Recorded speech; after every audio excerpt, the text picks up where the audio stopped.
아주 오래전 제가 대학생일 때 서울에 있는 어느 고아원을 몇 번 봉사차 방문한 적이 있었어요.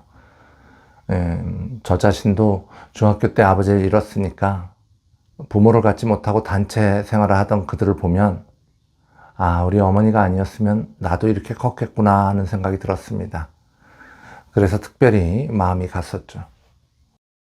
이 고아원마다 또 고아들에 따라 조금씩은 다르겠지만 그때 제가 만난 아이들은 정말 나이스했어요. 이게 보통 어린 아이들이 남들 신경 안 쓰고 자유롭게 뛰놀고 자기 하고 싶은 대로 하고 막 떼쓰고 그러지 않습니까? 그런데 이 아이들은 전혀 그런 아이들이 아니었어요. 얼마나 얌전하고 얼마나 차분하고 얼마나 말을 잘 듣는지 몰라요. 이 분명히 수십 명의 아이들을 만나고 왔는데 전혀 힘들지가 않았어요. 그러니까 몇 번을 갔었겠죠. 그런데 제가 나이가 들어서 아이들을 낳아서 키워보면서 그때 그 아이들이 보통 아이들과는 참 달랐다는 것을 알게 됐습니다. 제가 지금 모든 고아원의 아이들이 다 똑같다는 이야기를 하는 게 아닙니다. 그냥 저의 경험을 말씀드리는 거죠. 오해 없이 들으시기 바랍니다. 그렇다면 이 천방지축으로 뛰노는 아이들과 그 아이들과는 뭐가 다른 걸까요? 믿는 구석이 있고 없고의 차이 아니겠습니까? 부모가 있고 없고의 차이 아니겠습니까? 아무리 어린아이라도 내가 뭔 짓을 해도 내 아버지가 나를 사랑한다는 확신이 없으면 정확히 그렇게 문자적으로 이해하는 게 아니라도 어린아이가 자기도 모르게 그런 마음이 없으면 그렇게 자유로울 수는 없는 거겠죠. 누구에게 잘 보여야지만 빵 하나를 더 먹을 수 있고 누구에게 잘 보여야지만 장난감 하나를 더 받을 수 있다면 아무리 어린 아이라 하더라도 자유로울 수는 없다는 말입니다. 자유롭다 못해 천방지축으로 뛰어드는 일은 아예 있을 수 없는 거예요. 갈라디아서 4장 6절은 우리가 예수를 믿는 것이 무엇을 가져오는지를 이야기하고 있습니다. 갈라디아서 4장 6절의 말씀입니다. 너희가 아들임으로 하나님이 그 아들의 영을 우리 마음 가운데 보내사 아빠 아버지라 부르게 하셨느니라. 아빠 아버지, 우리가 아는 그 아빠인가요? 어린아이들이 아빠 하는 그 아빠인가요? 여기서 아빠라고 쓴 단어는 아람어 아빠라는 단어를 그냥 그 음대로 읽어 놓은 거예요. 그래서 영어 성경을 봐도 아빠, father라고 써놨어요. 이 단어들은 어린아이들이 아버지를 부르는 단어잖아요. 이 어린아이가 태어나서 배우는 첫 단어이기도 하죠. 아주 순수하고 아주 친밀함을 표현하는 단어입니다. 예수님 때문에 우리가 하나님을 아빠 이렇게 부를 수 있게 되었다는 거예요. 죄에 갇혀서 죽을 날만 기다리던 우리가 예수님의 십자가 달리심을 통해 아빠라고 하나님을 부를 수 있게 됐다는 거예요. 갈라디아서 4장 4절에서 5절의 말씀입니다. 때가 참에 하나님이 그 아들을 보내사 여자에게서 나게 하시고 율법 아래에 나게 하신 것은 율법 아래에 있는 자들을 속량하시고 우리로 아들의 명분을 얻게 하려 하심이라. 오랜 시간 유대인들을 정죄했던 율법, 도무지 다다를 수 없는 율법의 요구에 갇혀있던 사람들과 이방인된 우리가 예수님으로 인해 아들의 명분을 얻었다는 거예요. 더 이상 빵 하나 얻으려고 눈치 보지 않아도 된다는 거예요. 더 이상 장난감 하나 얻으려고 얌전한 척 숨죽여 기다리지 않아도 된다는 겁니다. 자녀는 아버지 안에서 자유롭습니다. 그런데 여기 성경에서는 아들의 명분이라는 단어가 있어요. 우리로 아들의 명분을 얻게 하려 하심이라 이렇게 말하고 있죠. 여기서 말하는 아들은 휘오데시안, 그러니까 양자를 이야기합니다. 아들이긴 아들인데 양자라는 말씀이죠. 우리가 예수님으로 말미암아 하나님께 양자로 입양되었다는 말입니다. 고아 같던 우리가 양자가 되었다는 거예요. 자, 그런데 어떤 분은 그거 양자된 그거 별건가? 구약에서는 진작부터 유대인들이 자기들이 하나님의 자녀라고 하지 않았나? 근데 사실은요, 생각보다 그런 구절 별로 없습니다. 구약의 몇몇 구절이 하나님의 아들들이라는 표현을 쓰고 있지만 그것은 지금 갈라디아서에서 말하는 나의 아빠, 나의 아버지와는 정말 결이 다른 말입니다. 심지어 예수님이 오실 당시 유대인들은 하나님을 감히 아버지라고 부를 엄두도 못 내고 있었어요. 어디 감히 불경스럽게 이런 분위기였던 거죠. 근데 우리가 감히 쳐다보기도 두려운 그분을 예수님으로 말미암아 마치 어린아이가 아빠 하고 부르듯이 그렇게 부를 수 있게 되었다는 거죠.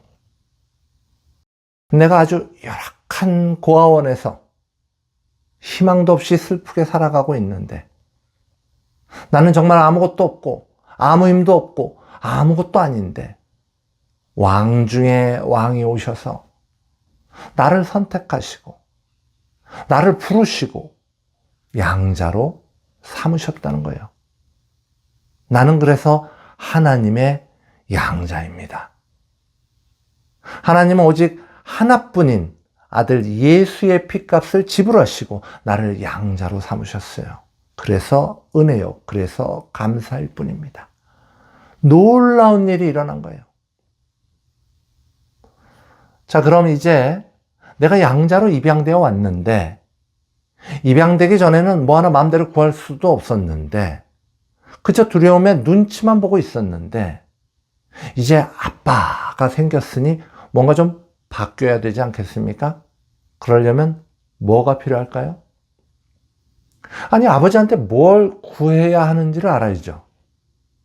아버지가 뭘 주실 수 있는지 알아야 하는 거 아닙니까? 나를 입양한 나의 아버지는 어떤 분이란 걸 알아야겠죠. 이렇게 나를 입양하신 아버지를 아는 것은 사실 성경을 통하여 자세히 알아갈 수 있습니다. 그러나 오늘은 그 중에서도 예수님이 가르쳐 주신 기도를 통하여 나의 아빠 하나님께 무엇을 구할 것이며 무엇을 기대해도 되는가에 대한 이야기를 나눠보도록 하겠습니다. 하늘에 계신 우리 아버지여. 이 마태복음 6장 9절로부터 시작되는 이 본문은 예수님이 알려주신 기도요. 우리가 주기도문으로 잘 알고 있는 성경 구절이죠. 한 절 한 절씩 자세히 이해해 보도록 하겠습니다. 마태복음 6장 9절의 말씀입니다. 그러므로 너희는 이렇게 기도하라. 하늘에 계신 우리의 아버지여, 이름이 거룩히 여김을 받으시오며. 이 구절들의 바른 이해를 위해서는 이 원문에 쓰인 단어를 좀 더 주의 깊게 볼 필요가 있는데요. 말하자면 하늘에 계신의 원문은 하늘들에 계신입니다. 이 하늘과 하늘들은 분명히 다르죠. 하늘들이란 온 우주에 계신 하나님을 말하는 거예요. 온 세상에 계신 하나님이에요. 우리 눈에 보이는 영역을 뛰어넘어 계시는 하나님이십니다. 바로 그 하나님이 우리 아빠입니다. 내 아빠인 동시에 우리 아빠입니다. 나한테 형제가 있었구나. 그렇죠? 나 혼자만 입양된 거 아니에요. 우리 아빠입니다. 이름이 거룩히 여김을 받으시오며, 이 말의 원문은 당신의 이름이 거룩하게 구별되게 하옵소서입니다. 다시 말씀드릴게요. 당신의 이름이 거룩하게 구별되게 하옵소서. 이름은 존재를 상징하지 않습니까? 무엇과도 비교할 수 없는 하나님의 존재를 하나님께서 거룩하게 구별하여 주소서 하는 이야기예요. 이 세상의 악함으로 말미암아, 인간의 타락함으로 말미암아 마치 짙은 안개로 가리워진 하나님 존재의 그 존귀하심이 드러나기를 소망하는 겁니다. 아니, 내가 아들이라면 아버지의 거룩함이 온 세상에 온전히 드러나길 바라는 게 정상 아닙니까? 내 아버지의 이름이 더럽혀지는 거, 참을 수 없는 수치와 분노가 되는 거 당연한 거 아닙니까? 그러나 세상은 오물처럼 더러워져 있어서 하나님의 이름이 거룩히 나타나 보여지지 않을 때가 참 많이 있습니다. 이 세상에서 하나님의 이름이 얼마나 조롱을 받습니까? 막 욕으로도 쓰지 않습니까? 그러나 마지막 때가 오면, 세상의 끝날이 오면 하나님의 영광이 하나님의 이름에 합당하게 드러나게 되는 것입니다. 에스겔서 38장 16절의 말씀이에요. 고가 끝날에 내가 너를 이끌어다가 내 땅을 치게 하리니 이는 내가 너로 말미암아 이방 사람의 눈앞에서 내 거룩함을 나타내어 그들이 다 나를 알게 하려 함이라. 이 말씀은 마지막 때 하나님의 이름이 거룩하게 구별된다는 것이고, 그렇다면 자녀된 우리는 이 마지막 때를 기대하고 기다리는 것이 당연한 것이겠죠. 또한 다음 구절을 보면 이렇습니다. 마태복음 6장 10절의 말씀이죠. 나라가 임하시오며. 이 구절의 원문은 당신의 나라가 오게 하옵소서입니다. 하늘들에 계신 우리 아버지, 당신의 그 이름이 거룩하게 구별되게 하옵소서. 당신의 나라가 오게 하옵소서, 이런 말이죠. 당신의 나라, 하나님의 나라는 메시아가 다스리시는 나라입니다. 새하늘과 새 땅, 예수 재림후의 땅이에요. 그래서 이 구절만 봐도 양자가 되었다는 것은 우리가 세상 끝날을 기대하라는 말이에요. 세상 끝날에 다시 살 것을 약속하시는 거구나. 하나님의 나라가 세상에 가득하기를 소망하는 게 맞는 거구나.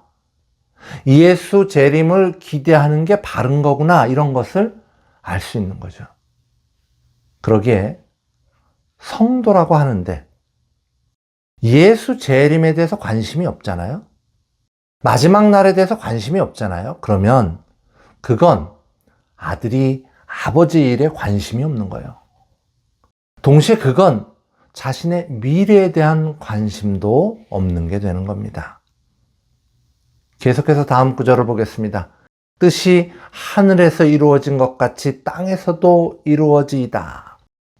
원문은요, 당신의 뜻이 하늘에서와 같이 땅에서도 또한 이루어지게 하옵소서. 다시 말씀드릴게요. 당신의 뜻이 하늘에서와 같이 땅에서도 또한 이루어지게 하옵소서. 이게 무슨 말일까요? 로마서 12장 1절로 2절의 말씀을 함께 읽어보겠습니다. 너희를 권하노니 너희 몸을 하나님의 기뻐하시는 거룩한 산제물로 드리라. 이는 너희가 드릴 영적 예배니라. 너희는 이 세대를 본받지 말고 오직 마음을 새롭게 함으로 변화를 받아 하나님의 선하시고 기뻐하시고 온전하신 뜻이 무엇인지를 분별하도록 하라. 뜻이 하늘에서 이루어진 것 같이 땅에서도 이루어지길 소망하는 것은요, 성도들이 구분된 거룩한 삶을 통하여 하늘과 같이 이 땅에서도 하나님의 통치가 온전히 이루어지기를 소망하는 것입니다. 이 모든 일들은 사람이 이루어내지 않습니다. 하나님이 이루셔요. 양자된 우리는 하나님이 이루실 이 모든 일들을 바라며 기도해야 하는 거죠. 그것은요, 하나님의 바람과 나의 바람이 하나가 되어야 가능한 일입니다. 그것은요, 아버지의 바람과 아들의 바람이 하나가 되어야 가능한 것입니다. 이제 성경은 좀 더 구체적인 양자된 우리가 이곳 세상에 있는 동안 우리 아버지에게 기대할 수 있는 그런 내용들을 설명하고 있습니다. 마태복음 6장 11절의 말씀입니다. 오늘 우리에게 일용할 양식을 주시옵고. 여기서 일용할이란 단어가 참 인상적인데요. 이 단어의 뜻은 존재하기 위한이란 뜻이에요. 가끔 어떤 신실한 성도들은 이 하나님께 이 물질적인 것을 구하는 것을 아주 어렵게 생각합니다. 또 반대로 어떤 성도들은 이 물질적인 풍요를 아주 당연하다는 듯이 그렇게 구하기도 합니다. 뭐가 맞는 걸까요? 양자된 우리에게 매일매일 무엇을 구하라고 예수님이 가르치셨습니까? 우리의 육신의 존재를 유지할 수 있는 양식을 구하라고 말씀하셨어요. 한 사람이 건강하게 삶을 유지하기 위해 필요한 물질들, 생존에 필요한 다양한 물질들을 아버지 하나님께 당당히 구하라는 겁니다. 우리 아빠 하나님은 그것을 충분히 해주실 수 있을 뿐더러 구하여 받으라고 하시는 겁니다. 먹고 사는 문제, 양자로 들어왔으면 하나님께 맡기라는 거죠. 다음 구절입니다. 우리가 우리에게 죄 지은 자를 사하여 준 것 같이 우리 죄를 사하여 주셨고. 사실 이 구절은 아주 난해한 구절입니다. 특히나 이 마태복음과 누가복음의 표현이 살짝 차이가 나요. 얼핏 잘못 이해하면 내가 남들을 용서했으니까 그러니까 날 용서해 주세요 이렇게 들릴 수 있는데요. 그럼 꼭 무슨 조건을 거는 것 같잖아요. 사람이 어떻게 이 하나님께 조건을 걸 수 있습니까? 그래서 그런 해석은 가장 지지를 못 받는 해석이에요. 그것보다 바람직한 해석은 이렇습니다. 하나님, 나 양자 삼아 주셔서 너무 고마워요. 내가 너무 기뻐서 내가 변했어요. 나에게 죄 지은 자들 이제 용서할 수 있어요. 내가 그 기쁨으로 내게 죄 지은 자를 용서하는 것 같이 아빠, 아버지께서 오늘 내가 지은 모든 죄들도 용서해 주시길 바랍니다. 이런 말이죠. 끝으로 예수님은 자녀된 우리에게 무엇을 구하라고 하십니까?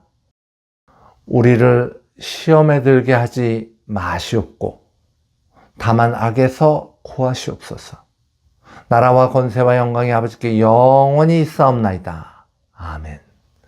이 말씀은 사탄과의 싸움에서 항상 이기게 해달라는 간구입니다. 이미 구원을 받았으나 육신을 입고 있는 우리는 그 이후로 수도 없이 많은 순간 죄에 노출되지 않습니까?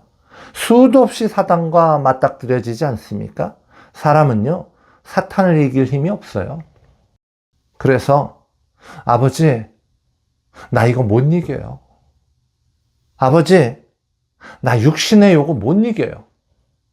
아버지, 나 악한 욕을 넘어설 수 없어요. 내 힘으로 안 돼요. 마약도 도박도 음란도 나 이길 수가 없어요. 도와주세요, 아버지. 아버지의 힘으로 막아주세요. 나를 지켜주세요. 이런 간구를 하라는 겁니다. 우리가 양자인 이유로 아빠, 아버지에게 이것을 기대해도 된다는 거예요. 도와주시겠다는 겁니다.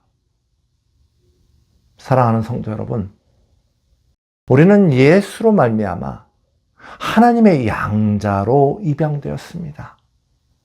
그래서 이제 아버지의 뜻은 나의 소망이 되었습니다. 그래서 이제 나는 나의 일상을, 나의 생존을 아버지께 맡깁니다. 그래서 이제 나는 기쁨으로 남을 용서하며 아버지께서 흔쾌히 내 죄를 용서할 것을 신뢰합니다. 그래서 이제 나는 비록 육신에 머물러 있을지라도 사단의 공격을 막아낼 수 있음을 확신합니다. 이 모든 것이 아빠, 아버지 때문입니다. 이것이 바로 나를 양자 삼으신 분 하나님이십니다. 사랑하는 형제 자매 여러분, 마지막으로 여러분들과 나누고 싶은 말씀은 우리 양자됨의 견고함입니다. 간혹 성도들은 양자됨의 견고함을 의심하곤 해요. 그러나 여러분, 내가 파양되면 어쩌나, 내가 다시 쫓겨나면 어떡하나 이렇게 불안해하지 마십시오. 내가 그들에게 영생을 주노니 영원히 멸망하지 아니할 것이요 또 그들을 내 손에서 빼앗을 자가 없느니라. 요한복음 10장 28절의 말씀이죠. 곧 창세전에 그리스도 안에서 우리를 택하사 우리로 사랑 안에서 그 앞에 거룩하고 흠이 없게 하시려고 그 기쁘신 뜻대로 우리를 예정하사 예수 그리스도로 말미암아 자기의 아들들이 되게 하셨으니. 에베소서 1장 4절에서 5절의 말씀입니다. 하나님은 사람이 아니시니 거짓말을 하지 않으시고 인생이 아니시니 후회가 없으시도다. 어찌 그 말씀하신 바를 행하지 않으시며 하신 말씀을 실행하지 않으시랴. 민수기 23장 19절의 말씀입니다. 우리의 양자됨은 이미 창세전부터 계획된 하나님의 선택하시며 하나님은 우리를 양자 삼은 것을 결코 후회하시지도 않으시며 어느 누구도 어느 무엇도 우리의 양자됨을 하나님 손에서 빼앗을 수 없습니다. 성경의 수많은 구절들이 우리 양자됨의 견고함을 설명하고 있습니다. 말씀에 힘입어 양자됨의 기쁨과 양자됨의 확고함을 마음껏 누리시는 은혜가 여러 성도님들의 삶 속에 차고 넘치시기를 소망합니다.